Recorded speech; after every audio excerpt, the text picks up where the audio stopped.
ಎಲ್ಲರಿಗೂ ನಮಸ್ಕಾರ. ನಾನಿವತ್ತು ಮಕ್ಕಳಿಗೆ ಇಷ್ಟ ಆಗೋ ತರ ಕುರ್ಕುರೆ ಪಕೋಡ ಹೇಗ್ ಮಾಡೋದು ಅಂತ ಹೇಳ್ಕೊಡ್ತಾ ಇದ್ದೀನಿ.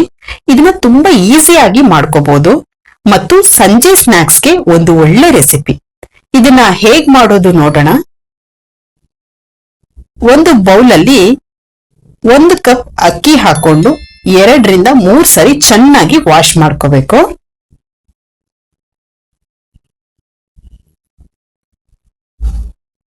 ಆಮೇಲೆ ಅಕ್ಕಿ ಮುಳುಗುವಷ್ಟು ನೀರ್ ಸೇರಿಸಿ ಅರ್ಧ ಗಂಟೆ ನೆನೆಯಕ್ಕಿಡಬೇಕು.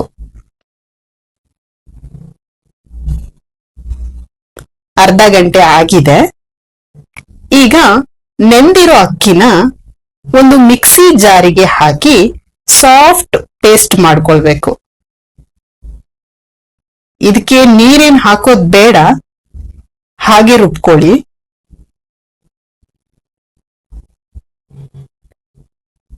ಇದನ್ನ ಒಂದು ಬೌಲಿಗೆ ಹಾಕೋತಾ ಇದ್ದೀನಿ.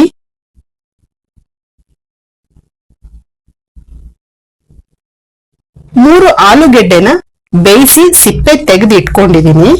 ಇದನ್ನ ಸಣ್ಣ ಸಣ್ಣದಾಗಿ ಕಟ್ ಮಾಡಿ ಒಂದು ಮಿಕ್ಸಿ ಜಾರಿಗೆ ಹಾಕಿ 2 ರಿಂದ 3 ಸ್ಪೂನ್ ನೀರ್ ಸೇರಿಸಿ ಸಾಫ್ಟ್ ಆಗಿ ರುಬ್ಕೋಬೇಕು.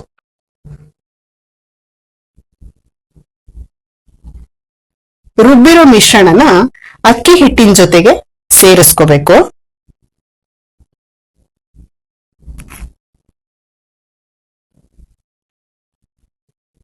ಎರಡು ಸಣ್ಣಗೆ ಕಟ್ ಮಾಡಿರೋ ಹಸಿರು ಮೆಣಸು, ರುಚಿಗೆ ಉಪ್ಪು, 1 ಸ್ಪೂನ್ ಜೀರಿಗೆ, ಸ್ವಲ್ಪ ಕಟ್ ಮಾಡಿರೋ ಕೊತ್ತಂಬರಿ ಸೊಪ್ಪು ತಗೊಂಡಿದ್ದೀನಿ. ಇದನ್ನೆಲ್ಲ ಹಿಟ್ಟಿನ ಜೊತೆಲಿ ಸೇರಿಸಿ ಚೆನ್ನಾಗಿ ಮಿಕ್ಸ್ ಮಾಡ್ಕೋಬೇಕು. ಇದಕ್ಕೆ ಒಂದು 2 ರಿಂದ 3 ಸ್ಪೂನು ನೀರನ್ನ ಹಾಕೋತಾ ಇದ್ದೀನಿ. ಮಿಕ್ಸಿ ಜಾರನ್ನ ತೊಳೆದಿರೋ ನೀರನ್ನೇ ಸೇರಿಸ್ಕೋತಾ ಇದ್ದೀನಿ ನಾನು.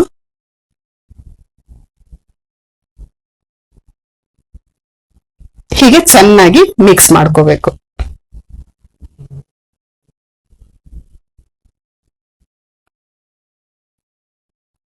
ಈಗ ಈ ಮಿಶ್ರಣನ ಕ್ಲೋಸ್ ಮಾಡಿ 15 ರಿಂದ 20 ನಿಮಿಷ ಬಿಡೋಣ. ಈಗ ಪಕೋಡಾಗೆ ಒಂದು ಚಟ್ನಿ ರೆಡಿ ಮಾಡ್ಕೊಳ್ಳೋಣ.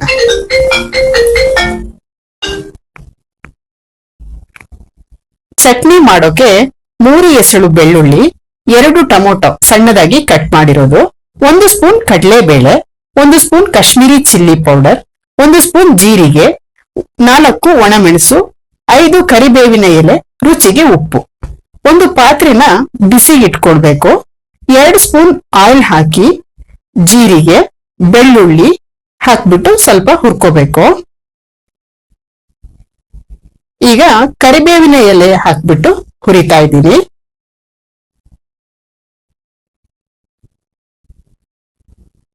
ಇದಕ್ಕೆ ಕಡಲೆಬೇಳೆ ಹಾಕೊಂಡು ಫ್ರೈ ಮಾಡಬೇಕು.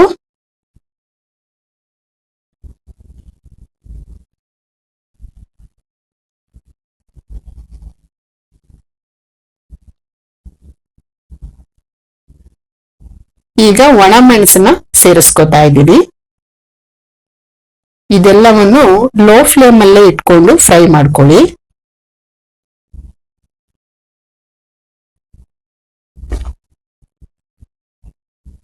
ಕಟ್ ಮಾಡ್ಕೊಂಡಿರೋ ಟೊಮೆಟೊನ ಹಾಕಿ ಫ್ರೈ ಮಾಡ್ಕೋಬೇಕು. ಟೊಮೆಟೊ ಸಾಫ್ಟ್ ಆಗೋ ತನಕ ಲೋ ಫ್ಲೇಮ್ ಅಲ್ಲೇ ಇಟ್ಕೊಂಡು ಫ್ರೈ ಮಾಡ್ಕೊಳ್ತಾ ಇರಿ.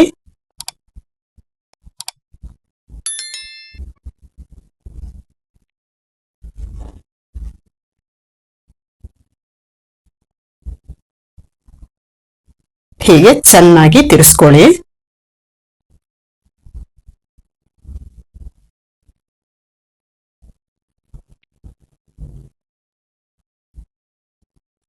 ಈಗ ಚಿಲ್ಲಿ ಪೌಡರ್ನ ಹಾಕೋತಾ ಇದ್ದೀನಿ. ಹಾಗೆ ರುಚಿಗೆ ಉಪ್ಪು ಸೇರಿಸ್ಕೋಬೇಕು. ಎಷ್ಟು ಬೇಕು ನೋಡ್ಕೊಂಡು ಸೇರಿಸ್ಕೊಳ್ಳಿ. ಈಗ ಚೆನ್ನಾಗಿ ಫ್ರೈ ಮಾಡಬೇಕು.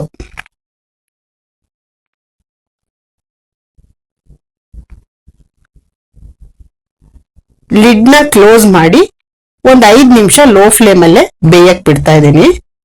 ಹೀಗೆ ಸಾಫ್ಟ್ ಆಗ್ಬೇಕು. ಈ ಮಿಶ್ರಣ ತಣ್ಣಗಾದ ಮೇಲೆ ಮಿಕ್ಸಿ ಜಾರ್ಗೆ ಹಾಕಿ ರುಬ್ಕೋಬೇಕು.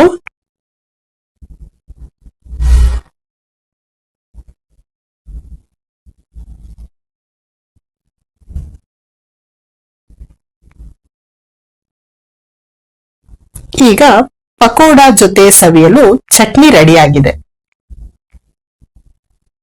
ಈಗ 20 ನಿಮಿಷ ಆಗಿದೆ. ಹಿಟ್ಟು ರೆಡಿ ಆಗಿದೆ. ಚೆನ್ನಾಗಿ ಮಿಕ್ಸ್ ಮಾಡ್ಕೋಬೇಕು. ತುಂಬಾ ಗಟ್ಟಿ ಅನ್ಸಿದ್ರೆ ಸ್ವಲ್ಪ ನೀರು ಸೇರಿಸ್ಕೊಳ್ಳಿ, 2 ರಿಂದ 3 ಸ್ಪೂನ್ ಅಷ್ಟೇ. ಈ ಹದ ಬಂದ್ರೆ ಸಾಕು. ಈಗ ಒಂದ್ ಪಾತ್ರೆಯಲ್ಲಿ ಆಯಿಲ್ ನ ಕಾಯಕ್ಕಿಟ್ಟಿದ್ದೀನಿ. ಆಯಿಲ್ ಕಾದ್ಮೇಲೆ ಹೀಗೆ ಸಣ್ಣ ಸಣ್ಣ ಸೈಜ್ ಅಲ್ಲಿ ಪಕೋಡ ಬಿಡಬೇಕು. ರೌಂಡ್ ಶೇಪ್ ಅಲ್ಲಿ ಬರೋ ತರ ಪಕೋಡ ಬಿಟ್ಟು ಲೋ ಫ್ಲೇಮ್ ಅಲ್ಲಿ ಬೇಯಿಸ್ಕೋಬೇಕು.